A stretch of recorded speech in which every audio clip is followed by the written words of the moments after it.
BNP নিজেদের কামরা কামড়িতে 200 জনকে মারে ফেলাইছে নিজেদের কর্মীরা।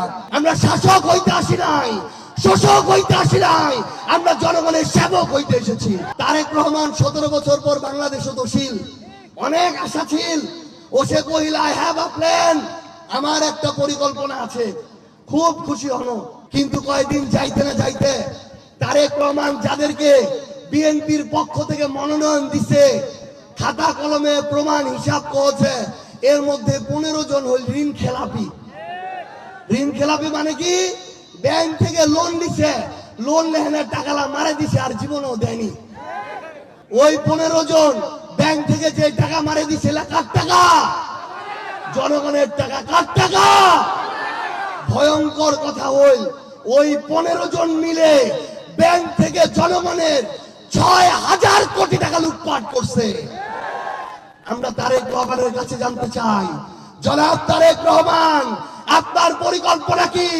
যারা এখনো এমপি হয় নাই, ক্ষমতায় যায় নাই, তারা যদি ক্ষমতায় যাওয়ার আগে 6000 কোটি টাকা লুটপাট করে, তাদেরকে দিয়ে নির্বাচনের পরে আপনি কত হাজার কোটি টাকা লুটপাট করাতে চান? এই উত্তর আমাদেরকে দেয়া লাগবে। তারেক রহমান, আপনার কাছে আমরা জানতে চাই, নির্বাচনের আগে পরে আপনি আপনার ওই সন্ত্রাসী কর্মীদেরকে দিয়ে আর কয়টা খুন করার প্ল্যান করে রেখেছেন? আমরা স্পষ্ট করে একটা কথা বলি, এই বিগত 1.5 বছরে তোমরা তোমার কামরা কামড়িতে, বিএনপি নিজেদের কামরা কামড়িতে 200 জনকে মারে ফেলাইছে নিজেদের কর্মীরা। তারেক রহমান, আপনি আপনাদের ওই নিজেদের কর্মীদের অন্তর্ক্রন্দল থামান, নিজেদের কর্মীদেরকে মারাটা থামান। বাংলাদেশের সকল মানুষকে নিজেদের কর্মী মনে করে এই খুনাখুনি যেটা চালু করেছেন, সেটা আপনার বন্ধ করতে হবে। আজকে যদি আমার কথাগুলো এখানে বিএনপির কোনো ভাইও শুনে থাকেন, আমরা আপনাকে নিশ্চয়তা দিচ্ছি, ইনশাআল্লাহ আপনি যদি ধানের শীষও ভোট দেন, এই এক আসনে যদি শাপলাকলিও বিজয়ী হয়, পরের 5 বছর আপনি আমাদের দ্বারা কোনোদিন অন্যায়ের শিকার হবে না, ইনশাআল্লাহ। আমাদের কোন নেতা কর্মী যদি আপনার সাথে একটা খারাপ কথা বলে, খারাপ আচরণ করে, আমরা তার বিরুদ্ধে ব্যবস্থা নিব, ইনশাআল্লাহ।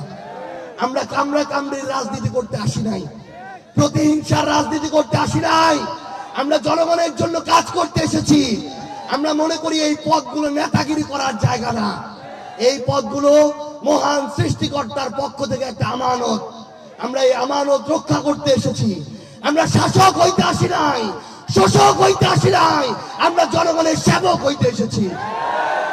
সংগ্রামী জনতা এবং উপস্থিতি, আমরা কথা দিচ্ছি, ইনশাআল্লাহ আমরা শুধু আপনাদেরকে কথা দিচ্ছি, আপনাদের এই সন্তানেরা, এই জুলাইয়ের যোদ্ধারা আপনাদের ওই ভোট, ওই আমানতের সাথে মৃত্যুর আগে পর্যন্ত খেয়ানত করবে না, ইনশাআল্লাহ।